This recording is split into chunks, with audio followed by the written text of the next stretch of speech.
Greetings to all who wish to be greeted. I'm MegaPacKid, and this is my game shelf, and I've been thinking that for this episode, I'm gonna shake things up a bit. Well, I meant that I was gonna talk about something not video game related, but this works too. Maxwell Soucy, pronouns he, they, it, better known online as Sushi, is a queer, half-Korean, half-white musician and playwright from Savannah, Georgia. Their queer journey started when they would pretend to be a guy at camp and church and stuff. Before they were 20, they wrote 20 musicals, released 4 full soundtracks, and put a musical on stage. Rockabye is his most recent project, and has come together on YouTube and wherever music is streamed. It's a horror comedy about a dysfunctional band of misfits that, thanks to their shady manager, need to make a lullaby for the eldritch god Azathoth before it wakes up and destroys the universe. I plan to give Rockabye a full review for Pride Month, because I've seen it both on YouTube and in person. Here's pictures of me with the whole cast. I have witnesses, damn it! Sushi has released several other albums of their musicals, Insta-famous, Sidekick of Two Supers, and Over and Out. Over and Out also had a demo album, but neither are available for streaming or purchase anymore. I own the soundtrack album, but the only archive of the demo album I could find was Cryptid Hunt, the only song to include any cast member other than Sushi Soucy and Janine Garcia. It's honestly really cool to hear this version, because the soundtrack version had dialogue that wasn't written yet when the demo was made, and Sushi handles this in the same way they would for their song Dear God from Lucifer's Law. Solar says something stupid here, something childish, insert blah blah blah, blah blah blah blah blah blah blah blah blah blah blah blah.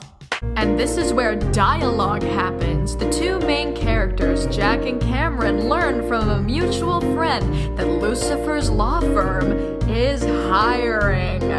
Over and Out was one of many projects that was a part of the Averno Transmedia franchise, which was disbanded after a collection of statements released by former members, including Sushi himself, exposing some of the darker things going on behind the scenes. I'll link it in the description, but Sushi existed both before and after Averno. In fact, they've even posted a video highlighting all of the musicals that they had written at the time. They started when they were 12 with How to Train Your Dragon the Musical, and went on throughout the years with Middle School Musical, HMS Rooffire, The Mark of Oxen, Fluid, Bad Behavior, Polaroid Suicide, Charlie Bartlett the Musical, Insta-famous, The Other Houses, Sidekick of Two Supers, Super Support Group, Knock 'em Undead, Losers Club Musical, Over and Out, You're Gonna Go Far Kid, a TMGG musical, a Tally Hall musical, Lucifer's Law, and of course Rockabye.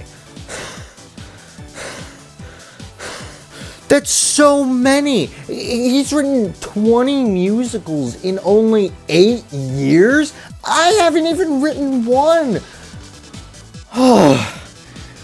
But there's more. There are so many more things that Sushi has done. There's individual songs and albums like Deep Breaths, which is a metaphor for anxiety, I Deserve to Bleed, which is about intrusive thoughts, Sushi Soup, a collection of various works including songs from previously mentioned musicals, Average, about feeling like your art is never good enough, Dear God, a song from Lucifer's Law, and A Simple Song, which is about social media burnout. But there's also songs that Sushi's involved with.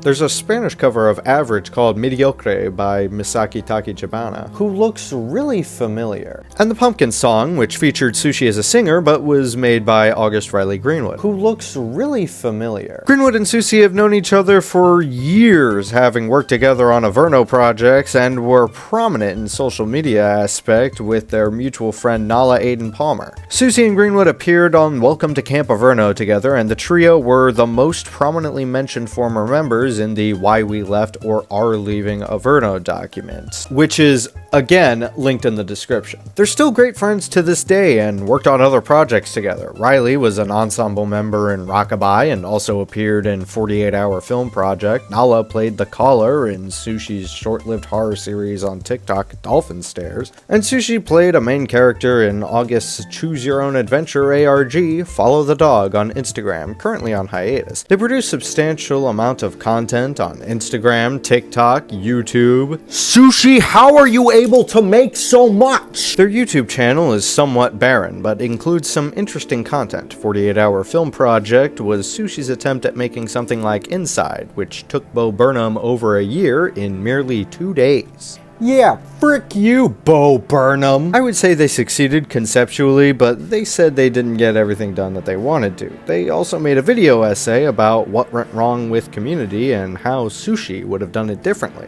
Yeah, frick you, Dan Harmon. The video essay is actually really well made, and a spin-off of 48 Hour Film Project. A lot of people really wanted to hear my community rant from my last video because I sped it up so that no one could actually hear it. They did promise to make a dedicated video if there was enough demand. Obviously, the protests worked. Sushi also appeared in a presentation for the Savannah Rep Theater where they showcased 2 songs from Lucifer's Law, and this was when I first got to meet them in person, along with August and Nala. It was great to see my friends, and I made the drive again to see Rockabye. Sushi is a very interesting artist because they work on so much simultaneously. It's almost hard to believe that they're a single person. In fact, with the amount of times that they've been the only cast member in their albums, it's a wonder that they aren't a clone, or at least a mind of several clones, which is impossible. I mean, cloning isn't real, right? I don't know. I don't feel like a clone. Do you? No? Not at all?